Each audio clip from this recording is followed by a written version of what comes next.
since ngayon ay, ang daming baha ngayon na ilang linggo na, 3 linggo na yata tayong binabaha at binabagyo, ang taksyonaryo natin ngayong gabi, ang pag-uusapan natin yung RMO 31-2009. Naku, medyo matagal na 'to, partner, but ano, Hmm. Undoy, nung panahon pa ng Undoy 'to kung di ako nagkakamali, eh. So ito yung taksyonaryo natin. Partner, ano ba ang RMO 31-2009?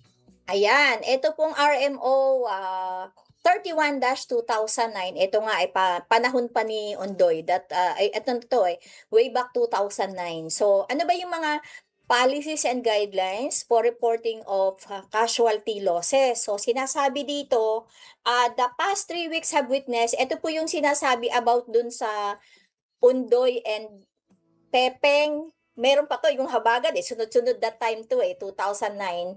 So, what if ano po ang, nabaha or ano ba nangyari dun? Dumaan ng casualty, binagyo, binaha, ano pa, bigla lahat na.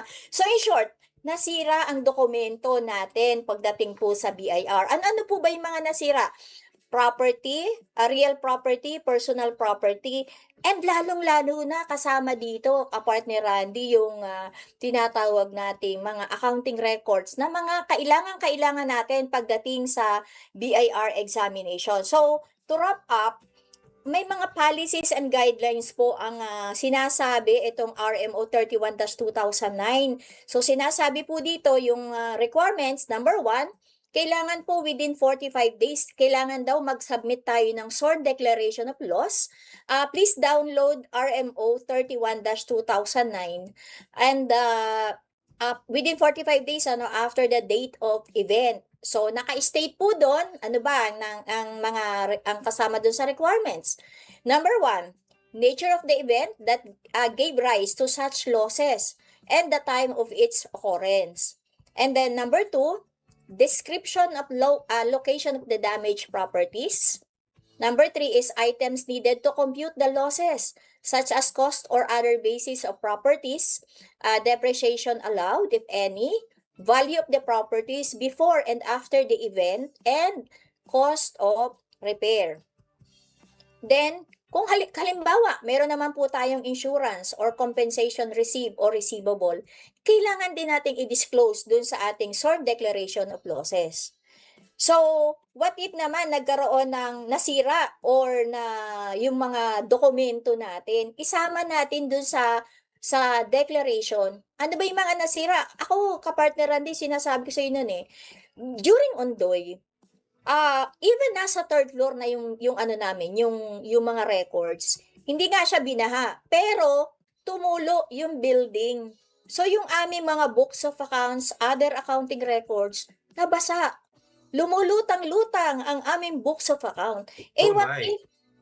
if that time yung aking client nakasampi na. Parang, mga ganitong panahon yung naundoy nun, undoy, pepeng or habagat.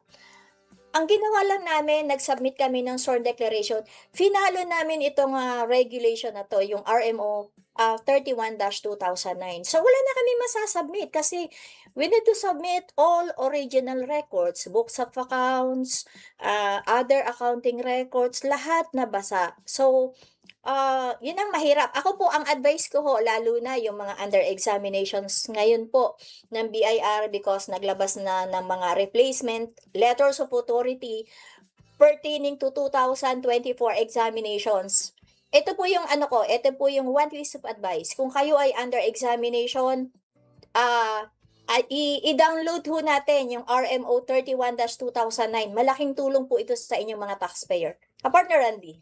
Tama ka diyan, partner 'no. Malaking katulad yung mga properties kasi, yung mga, ah, dokumento or yung Mhm. actually mga properties, usually kang ano, hindi lang dokumento, yung mga machines kailangang i-declare as loss. Mm. So puwede mong gawin 'yan at i-declare sa BIR within 45 days.